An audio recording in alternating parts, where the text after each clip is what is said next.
Vivek Ramaswamy was making a good point. You don't start with last year's budget. You start with the new clean slate every year. And then you get what's necessary for this country to sustain itself and to also help the American people at the same time.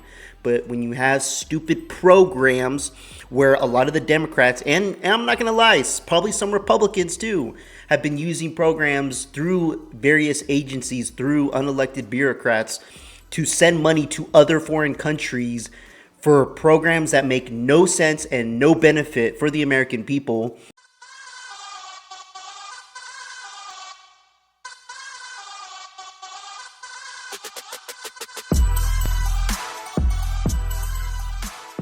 Okay, I don't typically do CNN clips on my channel, but Scott Jennings is in this clip, and I want to see him lay the smackdown on some of these liberals.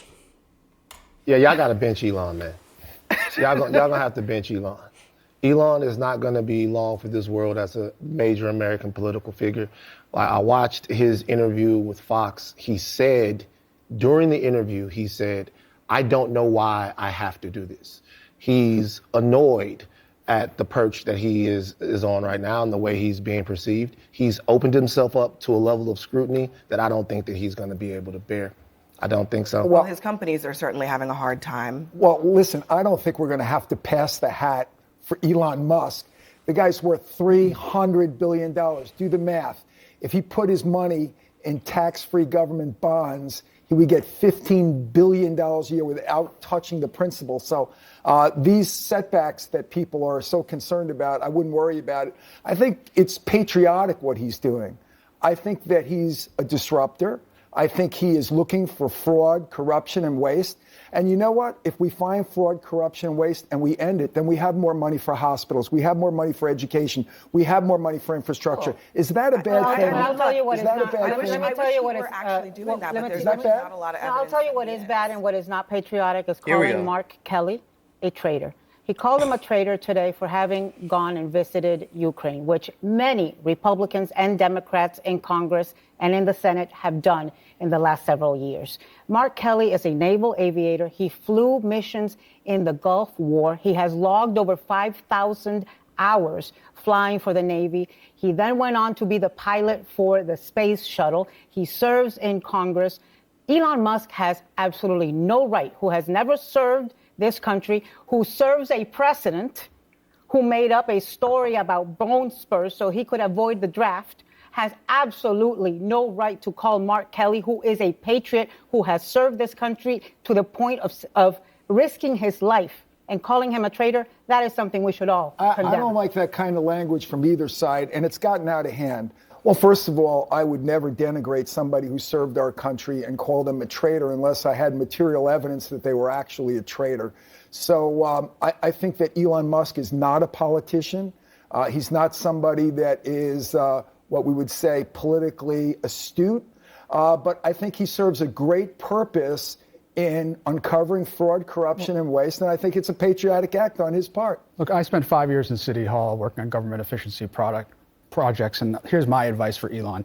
It's one thing to talk about efficiency, but what people actually care about, as you know, sir, as a local official, they care about efficacy.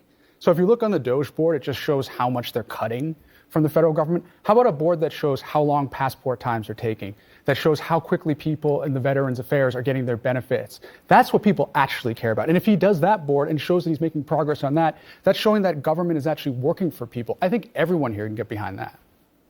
Scott? I think on the entitlement issue, which you played, the president is in charge. He has made it perfectly clear he is not touching Social Security, Medicare, and even Medicaid, other than to say if there is fraud in any program, he'd like to root out the fraud. That's period. He's the president. The buck stops with the president. He's been clear about that since he started running in 2015. I mean, Republicans are getting ready to cut a lot from Medicare. Well, you call it cuts. They're calling it could be slowing the growth of the program or rooting out fraud, but that's different than I mean, cuts. well, here's the reason I have a lot. $800 million worth of fraud? Yeah, and I have a lot of reason to doubt what you're saying because Come on, man. when Well, let me tell you something. There's a huge hang on a able-bodied second. population in this country that should not be on Scott, welfare. That is a true story.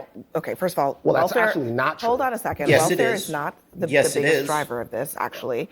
But what I'm saying is that Doge has put all this money on the board, and they've said, oh, this is waste, fraud, and abuse. And when you really look at it, they're just programs that that Elon and the president and random 20-something-year-olds don't like. So when you say fraud and abuse, there's not a lot of evidence. The first word is usually waste, and they consider it to be waste. Do you think But contract? they are not actually doing that. When Congress authorizes money for a program, or a program is duly authorized, that's not waste, fraud, and abuse. It's just something you don't like. Abby, everybody wants to find waste, fraud, and abuse until somebody actually does it. Do you think people? This is the problem. Okay. This is the problem. They're actually saying, okay, maybe this is wasteful. No, hold on for a second. And then Washington goes crazy. That's untrue. It's been done. The Clinton administration was able to put together an 30-something years ago. Right, but the point of it is the way that it's never happened, and it it's definitely been done. happened But the way that they went about it was to study for 6 months and then to take a longer time to understand which government jobs needed to be rooted out. He fired a bunch of people. He ended with a budget. It's been done. It's just the way that you guys are doing it. I know. Is and the way that absurd. we're doing it is that you don't want us to do it. In 2019, we spent $4.4 trillion as a government. Last year, we spent $6.2 trillion. The government's gotten more expensive and much larger over the last 5 years. The only question Republicans have is, does it have to be this large and does it have to be this expensive? That's the question. And Elon's finally trying to cut into it, and the Republicans in Congress need to help. Well, you guys should start it in your own house because your president drove up the deficit as much as anybody ever has, maybe more than anyone. And why? So what happened at the end of Trump? So then, any memory of it? I do remember. Even before then, though. Even before that, though. Everybody's got Google. So the reality of it is this: if no one that I know is against finding waste, fraud, and abuse in the government. However, the way that you go about doing it, you don't play with Americans' lives, you don't play with their jobs, you don't do things haphazardly where you have to fire people, then Can you name one thing you do differently? One thing I like do differently? You say you're now for you're waste, going to make me in charge of those. No, I'm asking. Okay. You say you're against waste, fraud, and abuse. What would you consider the government to do that's wasteful today? Okay, well then what I would do if I was looking for waste, fraud, and abuse is I would start in the Defense Department and at the Pentagon. I would start with the defense industrial complex of America, and I would look there. I think Elon and you were in agreement on that. Well, he hasn't. They so are. the question is, when are they going to get around to it? Because the president already told them to do it. Park rangers. But hold on. One of the other things, you started your Mm-hmm. comment by saying the president's in charge, he's not going to touch. They're acting like Trump's been in office this go around, and it's already been 3-4 years already, and they're asking these questions like, why hasn't he done it? What is he going to do? Well, he hasn't done. Dude, calm the hell down. Trump's working very hard on getting everything that he said during his campaign. From day one, when he got into office, he was at his desk signing all these executive orders to undo what Biden did to destroy this country. Implementing all these things after signing it takes time. It's not like a flip of a switch where it's like, oh, now everything's all good and mighty. No, it takes time for things to start getting normalized again. And now that Trump has already had 4 years under his belt from his first term, he has come in with a new team that's very sharp. I think everybody he has appointed to his cabinet is very clean and sharp. Say what you want to say about each person and their background and their history, but what their intentions right now in 2025 to help prepare this country and to make it great is a great step forward for all Americans. And some of these people on here don't agree with this. I don't know what their intentions are. Oh, I would probably do it this way. Well, you know what? Why don't you work your ass off and you become president and implement your ideas to see if they work and see if people will follow that idea. Besides that, I mean, you can criticize all you want, but in the end, coming up with Doge is probably not a bad idea to try to find fraud, waste, and abuse. Let me know what you guys think. Social Security, and Medicare, and Medicaid. That's where all the money is, Scott, which is why we're fighting over 28%. No, wait, he said he said he wasn't going to cut entitlements. No. They are going to look for fraud in Medicaid. Bruce, they are going to look for fraud in Medicare. I'm telling you what Scott said. Scott said that he wasn't going to touch it. Elon said, correctly, that's where all the money is. So if you guys actually want to produce savings, you are going to have to touch it. Actually, we started this segment talking about the fact that the president's closest aide, the guy who's attached at the hip to him, Elon Musk, called an American hero a traitor today. Okay, but you said that already. No, because you haven't condemned it. What does that got to do with it? Because that's what this segment was about, actually. Who gives a shit? Who gives a shit? Honestly, who gives a shit? Grow some extra skin. If Elon feels that he's a traitor, who gives a shit? Elon is not the president of the United States or the president of anything in this country. He has his own business. He's a CEO. Trump appointed him to be right beside him to say, hey, oh, you want to create Doge, a government efficiency program. You know what? That's a great idea, Elon. I appoint you to do this. Let's work on this together and find out the fraud, waste, and abuse so we can help the American people. She's over here bringing back the subject of, well, Elon said, he's a traitor to this guy that shouldn't be called a traitor. Dude, get off the panel. You're talking about stupid nonsense that's not going to move this country forward. Let's talk about what because you want to talk about something else instead of condemning what is condemnable. More important stuff. Well, maybe I shouldn't go so far as to say condemn, but you said that you do not condone that kind of language. Bruce basically said chill. So he did say that. Okay, we don't like it. So what? Let's Move talk on. what this is actually doing. I think the what are we going to do people about who are paid to ID bodies of people killed in action who can't work right now are not waste, fraud, and abuse. I think that these kind of things that we're seeing, the people who oversee our nuclear stockpile are not waste, fraud, and abuse. These mistakes can't happen. It's too critical to our country. The veterans who we promised we would protect.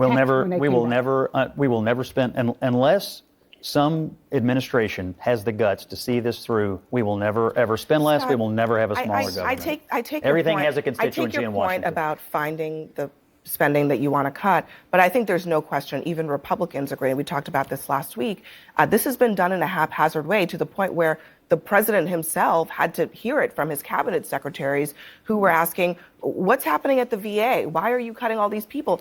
The transportation secretary said they were trying to cut air traffic controllers. I hope the cabinet and Elon they had to speak up work well together. The cabinet just got there. But ultimately, this is not a conversation that can be put off forever. And I feel like this is what Washington does. They try to just push it back as far as they can, and then we'll get the next guy in, and maybe it won't happen. That's how you go from $4.5 trillion to $6.2 trillion. Even Republicans have begun saying making points. It needs to be a scalpel, not a sledgehammer. Yes, and it has been a sledgehammer. When it comes to leather wallets, it takes too long. It takes too long if you're going to sit there with a little X-Acto knife trying to find these little pieces in the government to try to clear out the waste when the debt is just climbing higher and higher. You take a damn sledgehammer and a chainsaw to quickly cut this down so you can balance it out. That's why Vivek Ramaswamy was making a good point. You don't start with last year's budget. You start with the new clean slate every year. And then you get what's necessary for this country to sustain itself and to also help the American people at the same time. But when you have stupid programs where a lot of the Democrats, and I'm not going to lie, probably some Republicans too, have been using programs through various agencies, through unelected bureaucrats, to send money to other foreign countries for programs that make no sense and no benefit for the American people, we have to take the sledgehammer to it. Let me know what you guys think in the comments below. Like and subscribe. I'd appreciate it. Till next time. Peace out, guys.